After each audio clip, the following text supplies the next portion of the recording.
What is going on, guys? Welcome back to the ZigZag. My name is Corbin, and thank you for joining me here today. We have another weekly review, like we do every week, because this is what I do. This is my podcast. It's fantastic. Everybody loves this. All 5 of you that view this every single time, I appreciate you. But I do quickly just want to say, I think I said this in my last video. Again, I just want to thank you guys for hitting 100 subscribers over on my YouTube channel. If you have not followed that, please go ahead and check that out. We have a lot of fun over there.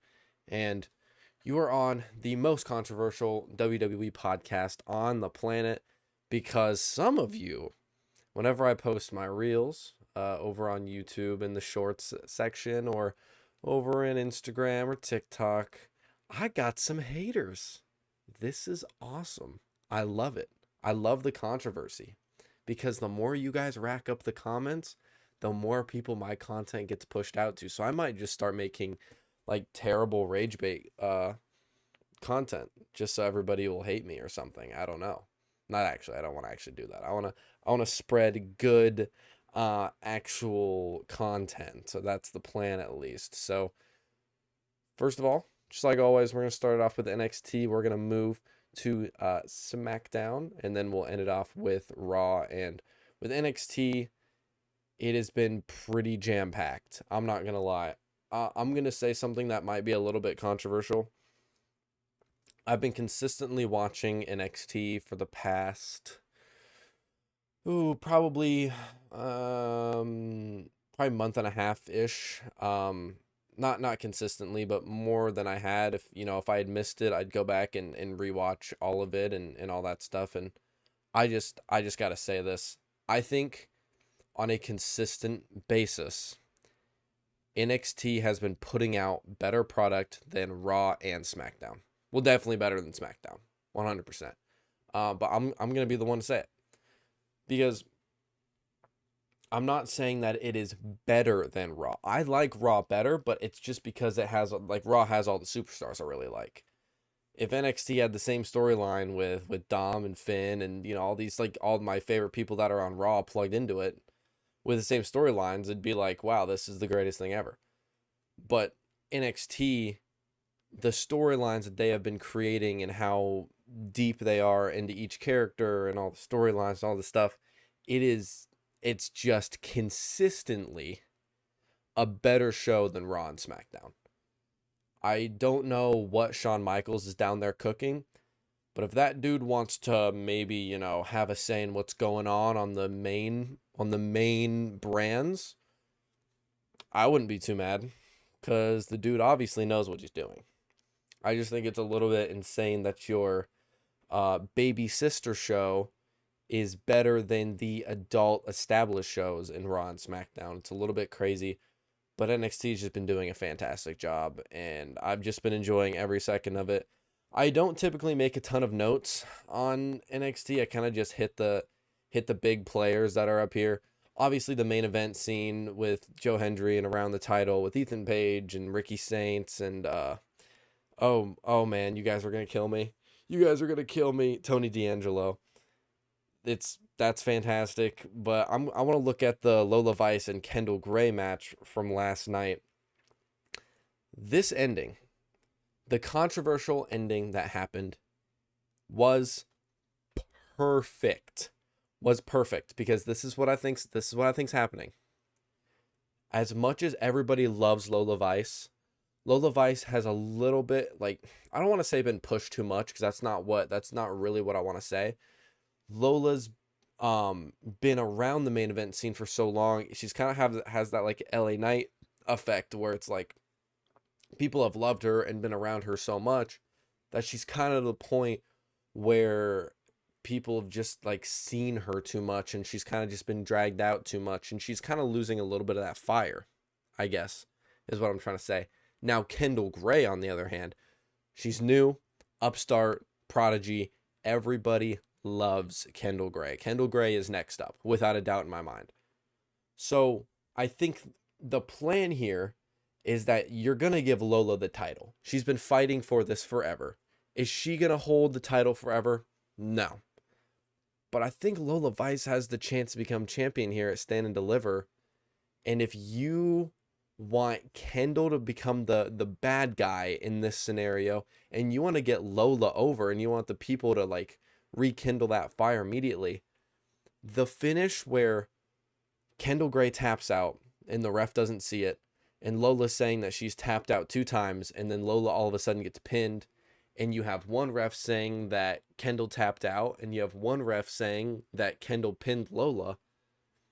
The fans know what happened. The fans are like, you tapped out. They're out there chanting it, and it works because the fans are now turned on Kendall Gray just that little bit. Just a little bit. You don't want to make Kendall Gray the bad guy, because obviously the bad guy going into this, which I believe this is going to be a triple threat at Stand and Deliver, which is this Saturday, by the way. I'm super excited. It's good. I'll go through the card here in a second, do my predictions. It's going to be fantastic. But you have Lola Vice, who I think you want to win the championship because she's, like I said, she's been in the main event scene for so long. Let's get her over. Let's get her over that little bit right before we head to Stand and Deliver. And what they did with this was so fantastic. Just get her over that little hump, just so she's above Kendall Gray in the spectrum. So it's like Lola Vice is going to be your top baby face. And then it's Kendall Gray kind of being that mediator. And then, of course, the heel in your champion, JC Jane. So this worked perfectly. Of course, they haven't officially announced it's going to be a triple threat yet. I don't even know what they have concluded with or anything like that. But I think that's where it's heading. And that's kind of just going to lead us into our predictions for Stand and Deliver.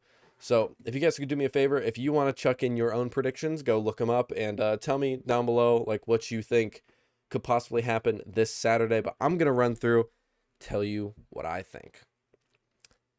We got Joe Hendry versus Ethan Page versus Ricky Saints versus Tony D'Angelo in a fatal 4-way match for the NXT World Championship.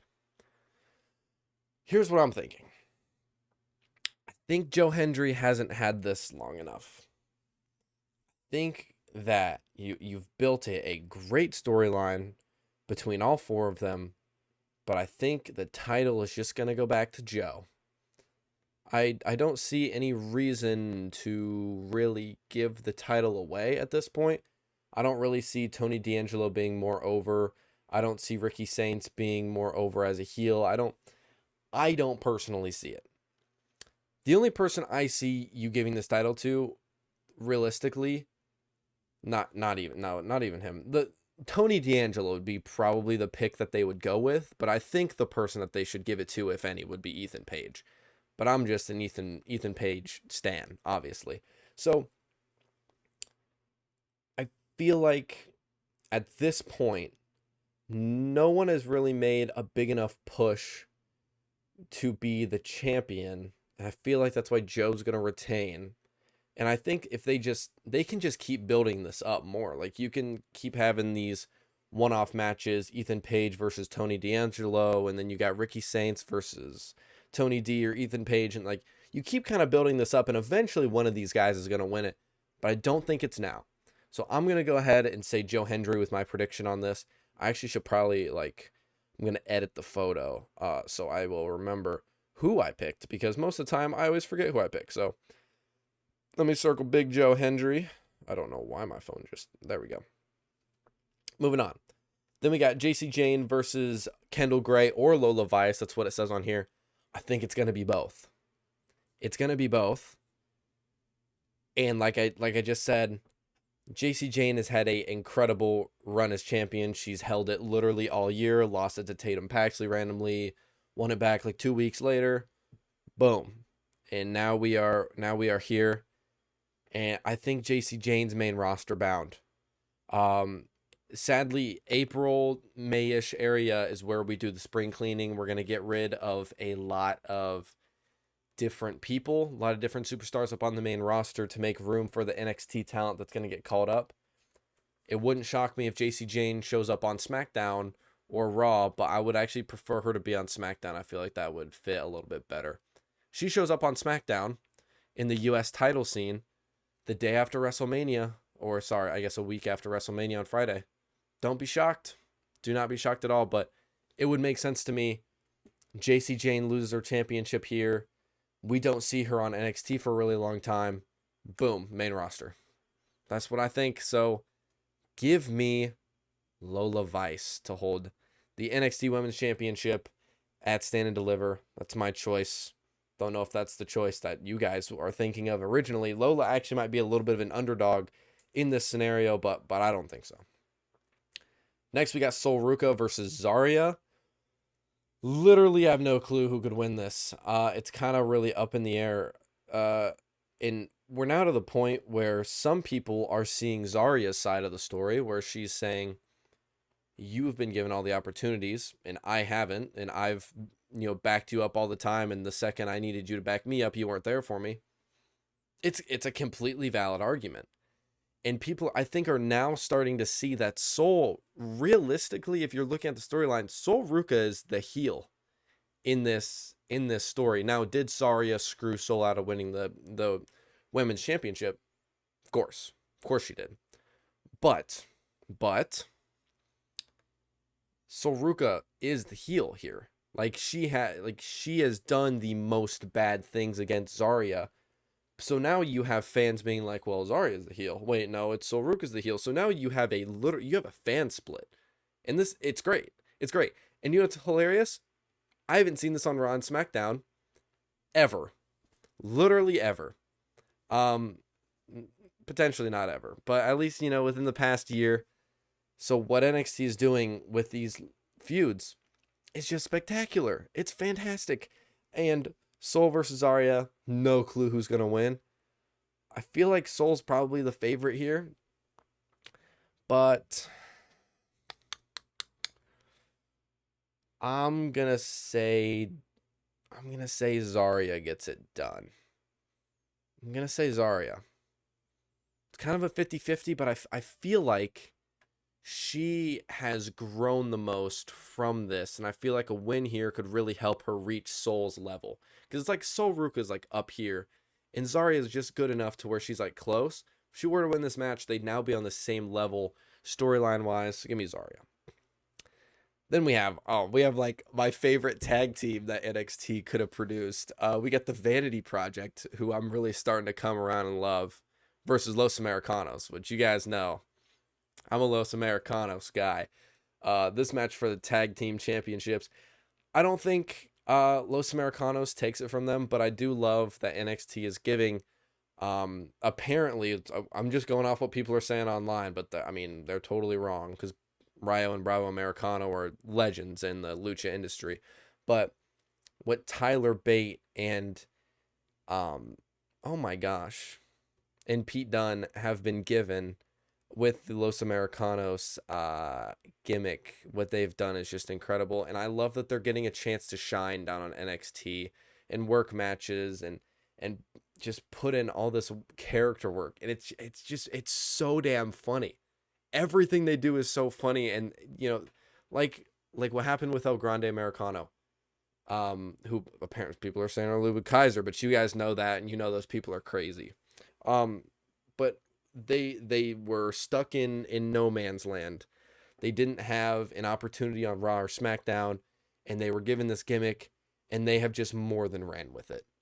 It's really incredible to see that you take your opportunities and you maximize what they give you. I don't see Los Americanos winning. I see the Vanity Project retaining to some degree, but I would love Los Americanos to win. So I'm going to pick the Vanity Project. But I wouldn't be shocked if Los Americanos wins this. Again, this is like Sol and Zarya. I'm like 50-50 on this. The only reason I'm picking Vanity Project is because they haven't held the titles super long. I guess that's the only real reason I'm giving it to them. But like, Los Americanos is so over in NXT and is so over in AAA, and everybody cares about them on those two brands. But you get to Raw and SmackDown and no one cares. And it sucks. I saw a thing online about this. Santi Zap was talking about how you're going to have the mask for, like, there's going to be a mask versus mask with the OG O Grande and the new O Grande. But does it happen at AAA or does it happen at WrestleMania? This is absolutely, it's tough. This is really difficult, right? And here's why. Because the AAA fans care about this feud. This is the forefront feud. I mean, besides soon to be El Grande versus Dominik, this is the main feud, and everybody cares about this because everybody loves El Grande Americano, the new El Grande Americano, I should say. And so here's the problem, is these guys deserve to be on the WrestleMania card. And this match it's a WrestleMania exclusive match. It deserves to be that. But would the fans the AAA fans appreciate it more? So it's like, would you rather give them the bigger stage and the fans not care as much, or you give them the smaller stage and just have the place go berserk for these guys?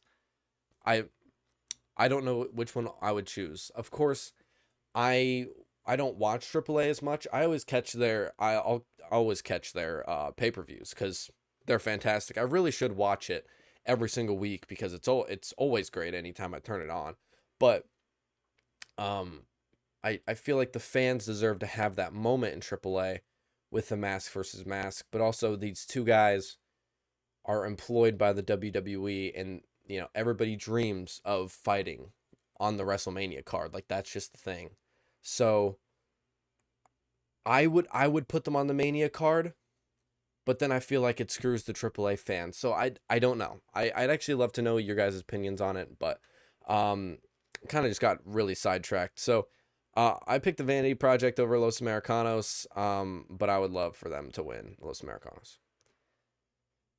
Miles Bourne versus Johnny Gargano. This is going to be such a fire match. You guys do not even understand. Johnny Wrestling's back. Johnny Takeover. Johnny Stand and Deliver, I guess, is what it is now. Because Stand and Deliver used to be Takeover. I think he explained that in his promo on NXT. So I don't see Johnny winning because Miles Bourne just won this. But let's think about this. Johnny Gargano wins the NXT Championship. He's going to take it to SmackDown. He's going to take it to NXT. And he's going to elevate the absolute hell out of this title. Even more than Ethan Page did. Because he did a beautiful job all year. So you're going to elevate this even more. I could see Johnny winning this. I really could, in Miles Bourne chasing Johnny Gargano for those, maybe like 2 or 3 months. And then inevitably winning it back from Johnny Gargano would be pretty freaking sick. I feel like it would just make sense, though, for Miles Bourne to just, boom, win. And, that's just all we see of Johnny Gargano. But what else is Johnny doing? He's not doing anything. He may as well go down to NXT, elevate a title, elevate some other younger talent, and then just come back to SmackDown whenever there's a better opportunity. I'm going to take the upset here because I feel like Miles Bourne realistically should retain, but I'm going to take Johnny Gargano. And then, of course, we get Tatum Paxley versus Blake Monroe, which this feud is fantastic. I don't see any way Blake is going to beat Tatum. Tatum just won the championship. Give me Tatum Paxley. That's my dog. That's my girl. So those are my predictions. Going all, through all of it, we got Joe Hendry retaining, Lola Vice winning her first NXT championship. And then I have Zarya winning, the Vanity Project winning, Johnny Gargano picking up the win over Miles Bourne, and then, of course, Tatum Paxley. So those are my NXT Stand and Deliver predictions. So make sure you guys are watching on Saturday. It's going to be fantastic. It really is. If you guys aren't an NXT lover and NXT watcher, you got to check it out. You got to check it out because whenever you first get into it, you're going to be like, well, who are these people? Whatever, you're like trying to still figure out the storylines. Just watch for a couple weeks. You're going to get immersed into the real story of NXT and you're going to love it. We got a would you rather here. Would you rather Explore the deep ocean or outer space? Oh, a little thing about me. I actually don't love the ocean. I go in the ocean a lot, whenever we go on like vacations and stuff, but I think I have the fear of if you look down and I can't see what's below me, that freaks me out. That like really freaks me out. So, whenever I'm out like snorkeling and I'm getting like videos, my GoPro of turtles and all this stuff, the second we get to a ledge where there's the big drop off, I don't mess with all that. So I'm staying away from the ocean. I would say outer space. I think outer space is freaking sweet. If I could go like onto Mars one day in my life, that'd be pretty cool. But I'm afraid that probably won't happen considering the career path I have chosen. I'm not going to be an astronaut or anything like that. I'm in the media business, so there's kind of a divide there. Unless they're like, all right, we need a videographer to go to Mars. I'll do it. I'm there. So I'll say explore deep outer space. I think I want to be the guy to take a video of like an alien or a giant space monster or something like that. Even if I die. Even if I die doing that, I still got the video. That's my video credit. So I'll say deep outer space. Moving over to SmackDown. Matt Cardona attacks Randy Orton to start SmackDown. Here's my question. Is this leading to Matt Cardona being in the main event scene for real? Because right now we kind of have Matt doing this thing where it's like he's the mid card with like Kit Wilson, but then all of a sudden he's up in the main event with Randy Orton, and Randy Orton's like beating him up, and he's, around Cody Rhodes and all this stuff. So I think this could be potentially the jump Matt Cardona needs to get into the main event scene and kind of establish himself. Granted, we'll talk about it a little bit later. He does end up losing the match, but he's at least fighting the guy that's probably going to win the championship at WrestleMania. So that's like something you got to think about. This could be something where Randy wins. A few weeks later, we have Matt Cardona be like, well, I should be first in line because you remember you beat me up, I beat you up, we had a close match. I think technically, Matt would deserve a rematch after what happened. So he could step into that main event scene. I could totally see it. I hope it is because I think he deserves it. Though I do want him to be in the Jelly Miz Kit storyline for WrestleMania. But if not, it's okay. I just want him to be in the main event scene for real. The backstage segment we get when R-Truth thinks the old Judgment Day is back and he calls Jelly Roll Dominik Mysterio. That was pretty freaking hilarious. And Rhea's like sitting there like trying to like gag herself. It was spectacular. And because you got Truth, who was in the Judgment Day, quote unquote. You got Damian, Rhea, and Jelly Roll, who he thinks is Dominic, and he's like, "Oh, Judgment Day is back together." It was fantastic, and I think we're gonna get segments like this literally all the time until eventually they lose the titles. But I don't see them losing the titles anytime soon. I don't see who else on SmackDown is worthy of holding the titles right now, because it's nobody. Moving over to the women's championship division. I just want to point this out. This is absolutely no shade being thrown at this person. I just saw BFAB hold the women's WWE championship. I just thought this was something that was never going to happen. She was holding it. Like, all she had to do was just hold it. But granted, in my head, that's still more than I thought she would ever get. So, of course, Jade's new crew that she has with Michin and BFAB do get the best of Rhea again. But obviously, this is just leading to Rhea winning at WrestleMania, right? Like, obviously, they just need to continuously beat the hell out of Rhea until WrestleMania week. And then, of course, Rhea's going to get her lick back and win the championship at Mania. That's where I think it's leading. I just thought it was really funny that I got to see BFAB hold the women's championship. Because, like I said, BFAB, like, there's, like, the mid card, there's the low card, and there's BFAB. The way she has been built up as a competitor is pretty awful. Which I don't know if that's her fault. I don't know if that's whatever. I don't really even know a lot about her. I don't even know what her finisher is, her signature. I literally have just seen her lose against Jade Cargill and a bunch of other people. I've never seen her win a match. So just thought it was hilarious that she was holding the women's WWE championship for literally 5 seconds, which is probably more than I thought she ever would. So Kit Wilson ends up getting cursed by Danhausen on a backstage segment. Is Danhausen the one that gets involved with the Jelly Roll, Miz, and Kit storyline? Seems like the perfect fit, in my opinion, just because this feud is a comedic feud, and it's building traction. You see people online who are like, oh, this is stupid. We all hate this. But if you're a real one, if you're a real WWE fan who looks at everything with a positive mindset and you're looking at what could come out of all of these storylines, like I love the fun stuff. Like we got the serious Jade Cargill stuff, the serious Liv Morgan stuff, the serious Gunther Seth Rollins stuff, which we'll get to in a little bit, which is gonna be freaking sweet.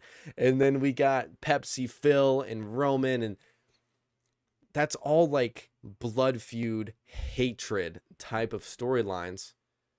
It's fantastic to have a breath of fresh air and have a fun comedic match with a country pop star in Jelly Roll and Mr.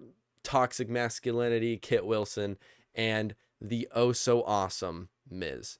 And then if you throw in a guy like the very nice, very Easel? Damn it, I messed it up. I was cooking there for a sec. The very nice, very evil Danhausen. I think we got a good comedic match that's going to have a lot of funny bits in it. And I think you guys are going to be surprised with the action that we're going to get out of these guys. Because it's not like these guys are just employed by the WWE or in this match just because they paid the right to be into there. They're in there because they're going to do something good. They're going to do something special that's going to make you remember this match. Jelly Roll needs to hit a shooting star press or whatever he has to do to make that, to make Santi Zap oil up, if you guys know what I'm talking about.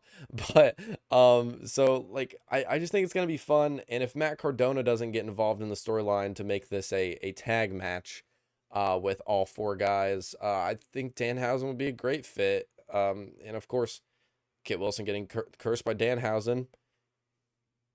That maybe we see Danhausen finally wrestle a match at WrestleMania. His first match in the WWE being at WrestleMania would be so sick. So I'm just saying, seems like a good fit. And I hope their match gets announced here sometime soon. I think it's cool. This is kind of just talking about Kit Wilson again, but this is just in a little bit of a other mood. I think it's so cool that Kit Wilson went from a tag guy who, honestly, if you weren't a diehard fan, you didn't know who Kit Wilson was. You didn't know Pretty Deadly. They weren't on TV that much. They lost every single match and randomly beat Kevin Owens and Randy Orton in a tag match. Hilarious. But diehard fans, you don't know who Kit Wilson is. You don't know what Pretty Deadly was all about. And I just think it's so cool for Kit Wilson to be the guy who WWE trusts to be Jelly Roll's first singles match. I think that's so cool. And of course, Jelly Roll picks up the win, which it was fantastic. It was awesome. But to be that tag guy, sometimes it's kind of like what we're seeing with like Fraxium, for example. They're kind of just a tag team who's stuck in La La Land. You don't really see them do that much. You know, they're involved in like the tag storyline, but you know, if one of them were to get hurt, like there's a 95% chance they wouldn't like break one of them off, the one that's not injured, and have them go do like a singles thing. That typically doesn't happen. Usually a tag team, like what we see with Montez Ford, I think with Montez Ford and the, you know, Street Profits and Angelo Dawkins, I think one of them have been injured. So they just took them both off TV. For WWE to trust Kit Wilson, you see this guy who is a talent. He really is super talented, and you see his partner get hurt in Elton Prince, and you think, let's have this guy go be a single star. We think he can do something with it, and they trust you to go into the ring with a celebrity who's not a WWE superstar. That's by the way, he's been doing a fantastic job, but to be able to have WWE trust you to be that guy, to fill him in and get him through a singles match, that's like a high standard. That is a high standard. So that WWE must trust him enough. And I think Kit Wilson he's gonna be something special. Like you guys just sit back and watch him these next few years. If his cards align right, I think literally sky's the limit, because I think he's gonna be another Miz guy. He can be the butt of the joke 95% of the time, but then that 5% where he comes out and he picks up a win or whatever, he's got you. He's got you, in his grasp, because you're like, this guy loses so much, you start to like him. And what Jelly Roll said a few weeks back, he's like, they were doing a little promo segment, and Jelly Roll's like, I mean, man, I don't know why you're attacking me. I think everyone here just likes you a little bit, deep down inside, everyone kind of likes you. That's what it's going to be like for the next few years. And I just want you guys to really make sure to pay attention to Kit Wilson, because it's going to get interesting. Carmelo Hayes. As upset as I am about the situation, I want Carmelo Hayes to take a bow. He did such a freaking incredible job as U.S. champion. I mean, every single match was a banger. He did not have a bad match. He did not have a mediocre match. He had the highest tier matches every single match as U.S. champion. It was so cool to watch. This dude is not even close to his ceiling. Not even close. It's another guy, just like I was talking about with Kit. He's going to be a guy you guys need to keep your eye on, because the sky's the limit for him. It really is. And, of course, who does he lose it to? He loses it to Sami Zayn. Here's my only problem with Sami Zayn winning. If Carmelo Hayes is not on the WrestleMania card, to some degree, maybe throw him on, I'll get to a little bit later, throw him on the ladder match for the IC title. Throw him in this Sammy versus Trick feud that I'm getting ready to talk about. Do something. You can't have Carmelo Hayes put in the absolute work he did all year, defend the title every single SmackDown, put on banger after banger after banger, and then have him screwed out of the WrestleMania card. That just should not happen. And if it does, I'm going to be pissed. It's what Sami Zayn did with Chad Gable back in 24, I believe. Chad Gable deserved to be on that WrestleMania card, and Sami Zayn, took that opportunity away from him, and we didn't get to see him on the card, which is extremely unfortunate. Like you guys probably know, I'm not the biggest fan of Sami Zayn. I'm really not. And I'm trying not to let that, interrupt my opinions and my thought process behind stuff. I try to stay fairly neutral unless your name is Charlotte Flair, and then I kind of just bash you all the time, but you deserve it. So Sammy Hogan, Sami Zayn, I just think it's ridiculous to have Carmelo lose. The only reason I think Carmelo lost is because people love him and he's awesome. Because Trick Willie is going to WrestleMania. It was officially announced that Trick Williams was going to WrestleMania by Nick Aldis, and then of course he gets attacked by Sami Zayn. And like I said last week, I think a double turn's coming. Sammy goes heel, which will be fantastic because he needs a change. He needs a change. I've been saying this. And then you got Trick Willie going babyface, which is going to work. And I don't even really think he's going to be a babyface. I think he's going to be a tweener that people just cheer for. But he still kind of does like the heel lines and heel tendencies a little bit. But people still cheer for him because it's Trick Willie. And he's got on his lemon pepper steppers. But my question here says, do I think it benefits both guys to turn? Yeah. Yeah, I think it benefits both guys. I think it's dumb to have someone as over as Trick Williams keep being a heel. If you have that fire and you have that presence and the fans love you, you should be a babyface. You should make that turn.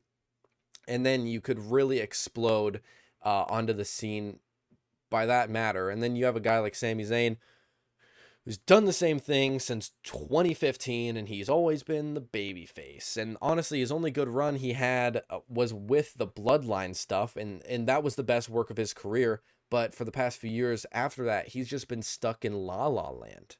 He's been stuck in I haven't won a championship. Like, no one cares. Really, no one cares. So I would super appreciate if WWE could turn both of them. It'd be pretty sick. And then, of course, Sami Zayn wins the U.S. title, like I just said. And I want to know where they go from here, because now you have Sami versus Trick at Mania. It's already official. Like I was saying earlier, I just hope this doesn't leave Carmelo Hayes out of Mania.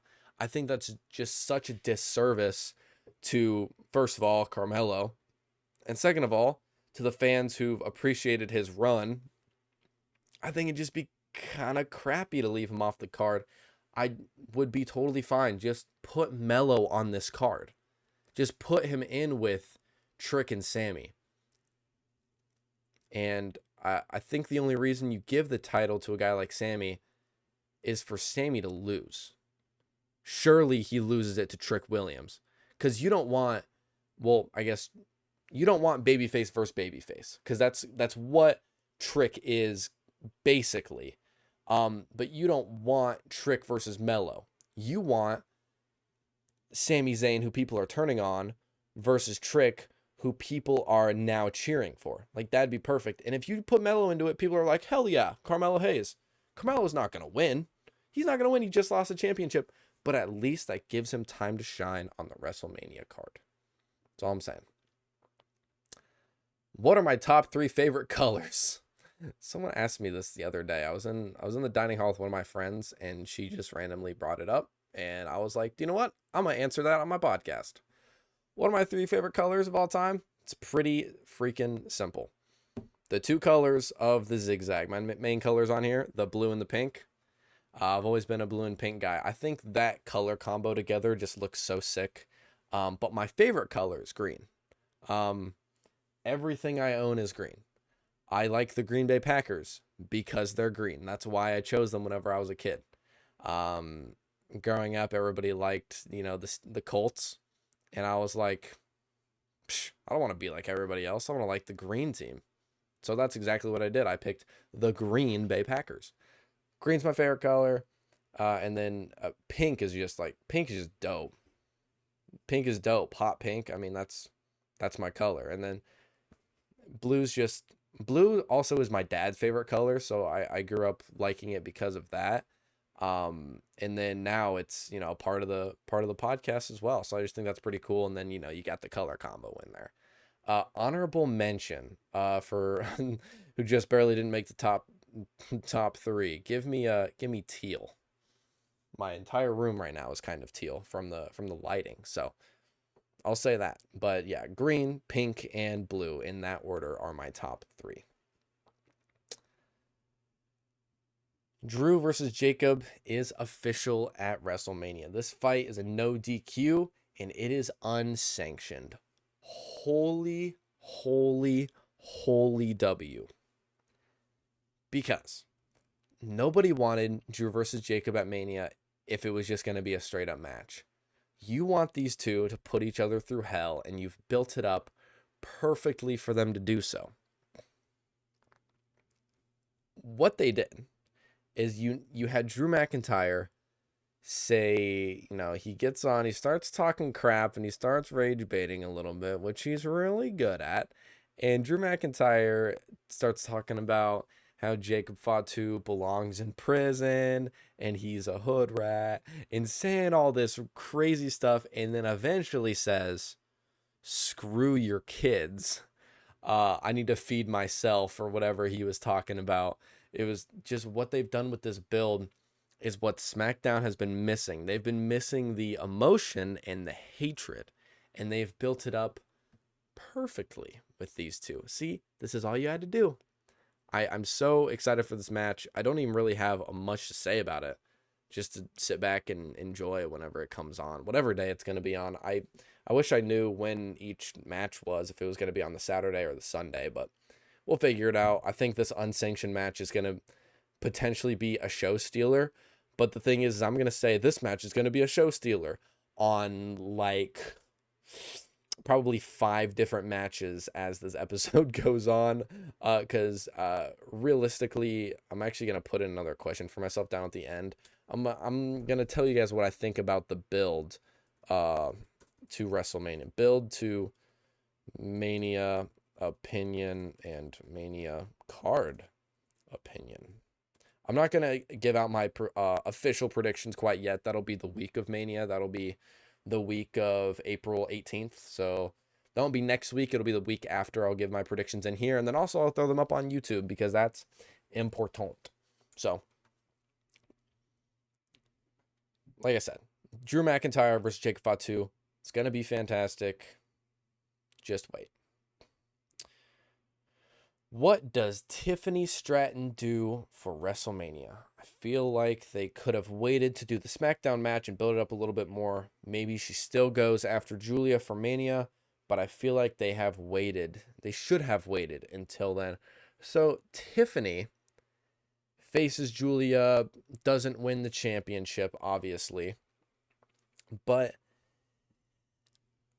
I thought this was gonna be the match for Mania. I thought they were gonna build it up where it's like Tiffany and Julia like maybe exchange some words, and like I thought they were gonna save the match for Mania. That's just kind of what I'm getting at, and it sucks that even if they do this match at Mania, it's not gonna be the first time they've fought. And their match was fantastic. So I'm just thinking, why didn't they wait? Or what are they going to do with the US Championship? Like, do they do a thing where, like, Tiffany's going after it, and then maybe the Kabuki Warriors are involved, maybe, or something like that. Maybe Io gets involved somehow. But I think they're building Asuka versus Io at Mania. And by the way, this match card is going to be freaking huge, I think. Like, last year, I think we had 5 matches. We might have like 7 matches on both days with how they're building all of this stuff up. I don't think you can leave any of these off the card. It's not like they have a time restraint. You just send them out. And it's not like every single match needs to be 20 plus minutes. You can have if you had this match, Julia and Tiffany, if you had them go out there, give them like a 7 or 8 minute match. They'd kill. It'd be totally fine. But I don't know exactly what they're doing with the women's US title. I just thought it was weird for them to do the match now instead of a little bit later. Who do I think is on the phone with Randy Orton? I could not tell you, but I think the funniest choice here would be Ted DiBiase Jr., considering he just got released from all of his charges. His actual charges for, I forget what it was. It was for like tax fraud or something crazy like that. But if he was on the phone with Randy, and Ted DiBiase and Cody have had history, and he could bring him into this feud a little bit, and I think it'd be cool. My guess is Ted DiBiase Jr. Tell me what you think down below. Oh, and then, of course, we get the end of SmackDown, and the Viper strikes Jelly Roll. I love this dynamic being made by Cody and Randy. I think the Jelly Roll part makes a lot of sense as well, because he's trying to be this mediator, and it's someone that the fans are actually really enjoying. As much as the internet community want to say that they hate him, everybody's loving Jelly Roll, if we're being honest. And the dynamic being made of Jelly now getting RKO'd kind of puts Randy, into that more heel sense, but people are still going to love him. They're still going to cheer for him. So it doesn't really matter, but I like how he's the mediator. He's trying to get through to Randy to, not listen to the voices like he was saying. But I think Jelly Roll being part of this makes sense. As much as people online hate it, I think it makes sense to have somebody be the, I don't even know how to say this, not the mediator, someone being a, extra body in this feud to help push it along is really nice. And I think Jelly Roll's a pretty good fit because we know that he's friends with Cody and friends with Randy and all this stuff. We got a Would You Rather coming up next. We got, would you rather hold the Intercontinental title or the World Heavyweight Championship? This is going to sound insane because in your head, you're like, duh. I may have already answered this on my podcast before. I actually don't remember. I would rather hold the Intercontinental Championship. It's pretty easy for me to say that because I grew up loving the white belt IC title. That was always my thing. So if it were my choice, I would bring that title, the old white belt title, back because I think it's the best belt the WWE has ever given out. And that might be a hot take. I don't care. It's my favorite. I would bring it back, and I would much rather win that because I feel like the best underrated, heel whatever wrestlers always end up winning the Intercontinental title, like a Dolph Ziggler, like a Dominik Mysterio. So give me the IC title over the World Heavyweight Championship. Moving over to Raw this past Monday, we got the Usos debuting a new theme song. It was definitely interesting. I don't hate it. I don't hate it at all. It was just it was, how do I say this? It was unyeetable. It's the fans couldn't do the yeet to it like they love to do. So I thought it was a little bit weird that they decided to make the song like that. They could have just gone back to the day one-ish or whatever it's called theme song that they had back whenever they were with the Bloodline. But debuting a new theme just to lose to the Vision. They lost the tag team titles to the Vision. Because moving over to this, I Show Speed shows up on Raw and accidentally hits LA Knight with the brass knuckles, knocks him out, and that leads to the Vision winning the tag titles. As this is clinically insane that I'm saying this in a sentence, and for you guys who don't know who I Show Speed is, he's a streamer. He's insanely popular. I really like him. I think he's funny, but I just think it's insane that you have I Show Speed in this feud, and I think it's perfect. I think it's absolutely perfect. You have a media influencer like I Show Speed teaming up with Logan Paul, who is known for that, and Austin Theory, the Vision, and everybody hates the Vision and all this stuff. And the Usos debuting a new theme I just thought was weird for them to immediately lose. So I think they're maybe going to be involved with the Roman storyline a little bit, maybe kick back up the Bloodline, which some people are talking about. So I'm just kind of interested on where this goes, but the Vision winning the tag titles, I think, is fantastic. And right here, I asked myself, is Speed in the Vision, or is he maybe turning to join? I'm so confused. I know he did this on accident. The reason he hit LA Knight with the Nux is because he's cursed by Danhausen. But is Speed going to join the Vision? Because they're trying to protect him now from the Usos apparently, and from LA Knight. So I think that that could be kind of a funny thing to have him running away from LA Knight and the Usos on Raw. I think it'd be pretty cool. But I think the Vision taking the titles is the correct choice. It's the right choice to have your faction, who you're trying to make look super strong, inevitably for Bronson Reed and Braun Breaker to come back it makes sense to give them the titles to keep their relevancy pretty high. And then we get this little moment between Liv Morgan and Stephanie Vaquer, and they start brawling on Raw yet again in the middle of the ring, and Stephanie Vaquer is about to get the best of Liv Morgan, and then we get a returning Roxanne Perez, which was sick. She got a huge pop as well, which I was super hyped to hear about.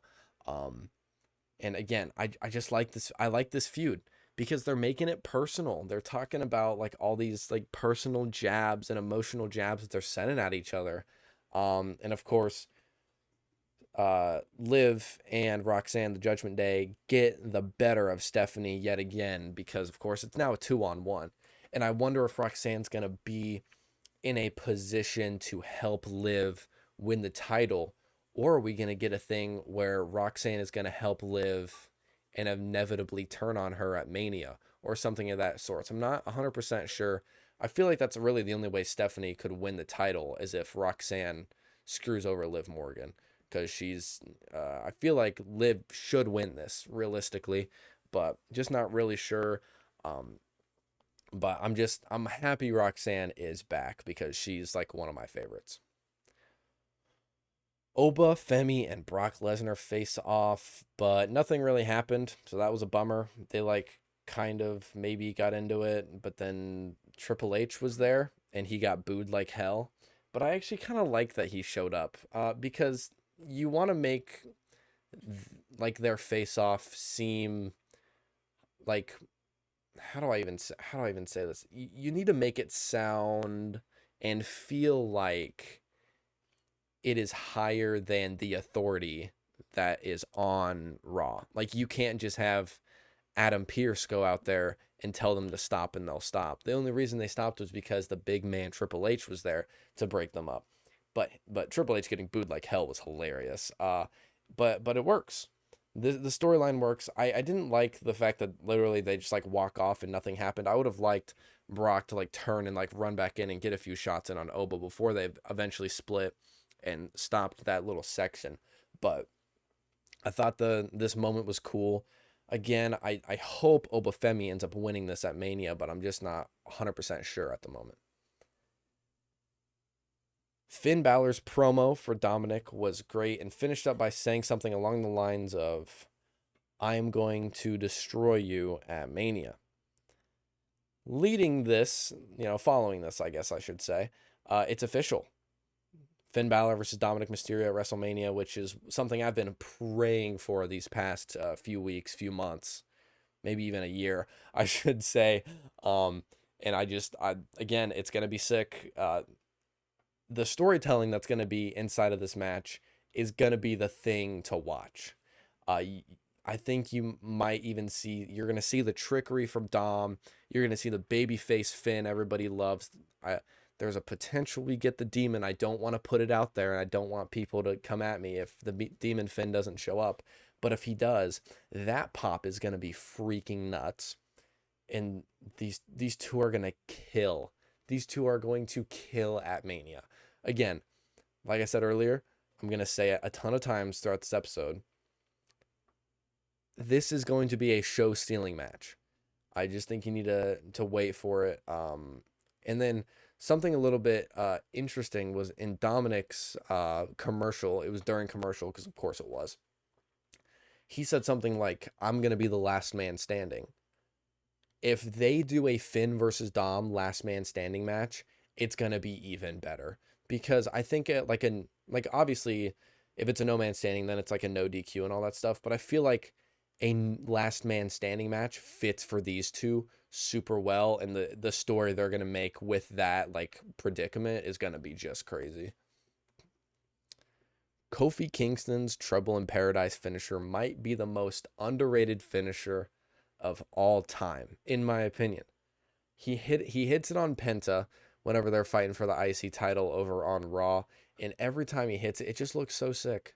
And then I've been getting like random edits on it on my Reels page, and it just looks so sick. I just thought I'd chuck this in here and shout him out because he's always been one of my guys. And of course, we end up getting Penta retaining. And I just wonder how much longer Grayson Waller and Kofi Kingston are going to be together before there's a split. Because you're already seeing that, like, they like ruffle each other's feathers. Oh my gosh, feathers. Jeez, quite a lot. And I feel like I said last week, I don't want them to let go of Grayson Waller. He's too good for them to let go. But you're already starting to see the split. So then it would kind of leave Grayson Waller in La La Land, kind of like what we're seeing with, like, before Johnny Gargano went down to NXT. Like, he's going to be on that. He doesn't really have a storyline. So I hope he finds his way, and maybe he even has a mini feud with Kofi Kingston before they find something for both competitors. Maybe you even get a thing where it's Kofi and Woods comes back, and maybe Waller and someone else, and then maybe we get Big E to return, which, he has technically retired, but maybe he returns in the New Day makeup, just so we can have New Day back as baby faces for the remainder of this year. There is an IC title ladder match at WrestleMania. These people include Dragon Lee, Javon Evans, Rusev, JD McDonough, and of course your champion, Penta. This match, like I said, this match is going to feed families, and this match is going to be a show stealer. You have every single guy in this match being a high-flying, high-risk type of competitor, plus Rusev. But Rusev, you need a guy in there with a bunch of muscle that can just, like, throw stuff around and just do, like, some crazy, like, maybe, like, a double suplex with two people or something like that. You need the muscle. You need the Tenzai. And, whenever he was in all those ladder matches back in, like, 2010, you need a guy like that to be that big muscle mediator between all of these high-flying, luchadors and Javon and JD. Like, you need someone to balance it out. This match is going to be so sick. I'm so happy they decided to make this official. Seth Rollins is now medically cleared and comes out and immediately hits Paul Heyman with the chair, but is eventually taken under the ring by none other than Gunther. People online are saying things like, this match doesn't make any sense. Seth doesn't have any history with Gunther, yada, yada, yada. Who freaking cares, bro? Literally, who cares? Because this match is going to eat. It's like the two best in-ring workers we have ever seen put into the same match. And also, this is a Mania match. It was made official on Monday night. Seth versus Gunther at Mania. It's obviously a pivot. Now, here's the thing. WWE is all about, okay, this person got injured. We got to pivot. We got to make adjustments. That's totally normal. That's part of the show. Gunther could so easily just be employed by Paul Heyman to take care of the Seth Rollins problem, while Paul Heyman is off with the Visions, Austin Theory, and Logan Paul. Whenever he's dealing with that situation, he can deal with, Gunther's going to be like employed or rented out, I guess, by Paul Heyman to take care of Seth Rollins. And again, this is going to be a show stealer. And I think you guys are starting to see my Mania opinion whenever I get down to it. This is another would you rather. Would you rather win the lottery or find your dream job right now? This is actually super easy. I'm just going to say the cop-out answer, because a lot of people are going to do this in-depth thing where they're like, well, my dream job is to go do this, and I'm going to go do this, and I'm going to make so much money, and I'm going to work hard, and it's going to build my... I'm not saying all that. I want to win the lottery. That'd be sick. If I could win the lottery, then I could just like sit here and film my stupid YouTube videos and my podcast and all that stuff. And I could just live off my lottery earnings. Of course, I'd have a job because I don't want to be an absolute chud. But like, winning the lottery would be pretty freaking sweet. So I'm going to win the lottery. Like, having a dream, like my dream job would just be to do this for the rest of my life. As, crazy as that is. But, who knows if it'll happen or not. But Who cares about a dream job? I want to win the lottery. That sounds way better. I hope the Dom and Finn feud takes a more center stage these next few weeks. Finn got a pre-taped promo and Dom was on during the commercial break. I just want them to like spill some blood in the next upcoming episodes to really like put this feud on the forefront like it deserves to be. Now, people really got into this like the first 2 weeks. Of course, you get the Judgment Day turning on Finn, and then you got Finn coming out and beating up Dom and JD McDonough. So, like, this all works. And then just for the next 2 weeks, make sure you have a Finn and Dom run-in where, you know, maybe they're talking, they're going to have a promo segment together, build up that fire, have them attack each other. Do that for the next 2 weeks. This feud's going to be, like, sky high. People are going to love it. It's also made official. There's a fatal 4-way for the women's tag titles. And guess what? This will not be a show stealer. I think this is probably going to be the worst match on the card. Why, you ask? Well, because I think the most overrated women's wrestler of all time will be in the match, Charlotte Flair. And then along with that, you have other people who, for the past year, have been probably the most sloppiest in-ring workers I've ever seen. So we're going to get the Irresistible Forces, who are the champions. Cool. I like Lash Legend. Nia Jax isn't my favorite, but she's fine. She's fine. Alexa Bliss, who's one of my favorite women's wrestlers, sadly is matched with Charlotte Flair, who I think is terrible. And then along with that, you have Lyra and Bayley. Bayley's finisher sucks, but Bayley is still a good crowd worker. So I don't necessarily, I'll never hate on Bayley. My problem with Lyra is not her in-ring, it's her promo skills. So just don't put her on the mic on the build to Mania and it'll be fine. And then the other, who else is even in this? Oh, yeah, the Bella Twins. Yeah, give me a freaking break. The people who are going to retain here obviously are going to be the Irresistible Forces because they shouldn't give them to any of those other 3 teams. I think the Bella Twins being in this is ridiculous in itself. If anyone is in this, I think it should be Raquel and Roxanne. But if they get screwed off the Mania card, that's also ridiculous. Now, granted, they probably will be there to help Liv Morgan, win the title potentially to some extent. But I felt like instead of the Bellas or instead of Charlotte Flair, in all honesty, you could have had the Judgment Day girls be in there. At least make it like a 5-way for the tag titles or something. So I'm not excited for this match. This is going to be a get up, get a drink, like leisurely watch this, maybe check Instagram. That's that kind of match. I'm definitely not excited for this one. Raw ends as Pepsi Phil finally hits a GTS on Roman and puts him through the table. What else could they add to fuel this fire of a feud? There's not anything else they can really do. Just come out, say your hateful thoughts, maybe attack each other. That's all you got to do. I think this is already the main event of WrestleMania Night 2. There's really not much else you can do. Just don't do anything stupid. Don't really add in the Usos. Just have Roman and Punk do their thing, build it up more like they've been doing one-on-one, and have the match. It's going to be perfect. The match is going to be great. This is the WrestleMania main event, so I'm not even going to call it a show stealer. It's just going to be a good match. Oh, the build to Mania opinion, and what is my opinion on the WrestleMania card?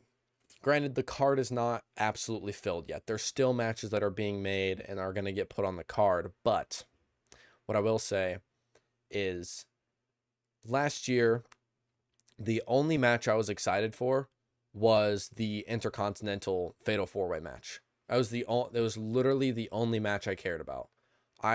Besides that and the main event with John Cena and Cody Rhodes, who honestly I didn't really care about that either because I'm not the biggest John Cena fan. Besides those two, I can't tell you who else was on the card. I remember the terrible tag team match where the War Raiders lost to the New Day. That's it. That's literally it. So this match, in this build up to WrestleMania, I care about like 90% of the matches. I care about every single match that's going on besides the women's fatal 4-way match. On the other hand, the build to last year's Mania, I was like, for most of them, I was like, bro, who cares? Like, who cares about half these matches? And I know I'm forgetting like a bit, like some big ones. Like, you're probably sitting here like, this person faced this person. It was great. It probably was, but for some reason, like, I can't remember it. I'm not saying the WrestleMania last year was bad, but there were so many forgetful moments and forgetful matches on that card. This year, it's like, oh, Drew versus Jacob, banger. Oh, the IC title ladder match, banger. Dom versus Finn, banger. You got potentially the Vision doing their tag title thing, whoever they go up against. That's probably going to be really good if that ends up happening. I'm not quite sure. You're going to have Tiffany and Julia potentially. That's going to be a banger. You got Sami Zayn versus Trick, hopefully versus Mello and Ilya if they get added. I didn't even talk about Ilya. He also deserves to be on that card. You're going to get Kit, Jelly, Miz, and potentially Danhausen or Matt Cardona. Like, and then, of course, Randy versus Cody, which is going to be freaking sick. Like, all these matches that I'm saying are going to be fantastic. The only one that's going to be bad, like I said, is the Fatal 4-Way for the Women's Tag Championships. Oh, sorry, and I also left off Liv versus Stephanie. Fantastic. And Obo versus Brock. Fantastic. Like, this, like, the matches that they have built for this are all going to be insanely good. I'm super excited for this WrestleMania. And people online, oh, I also forgot Seth versus Gunther. Sorry. Also forgot that one.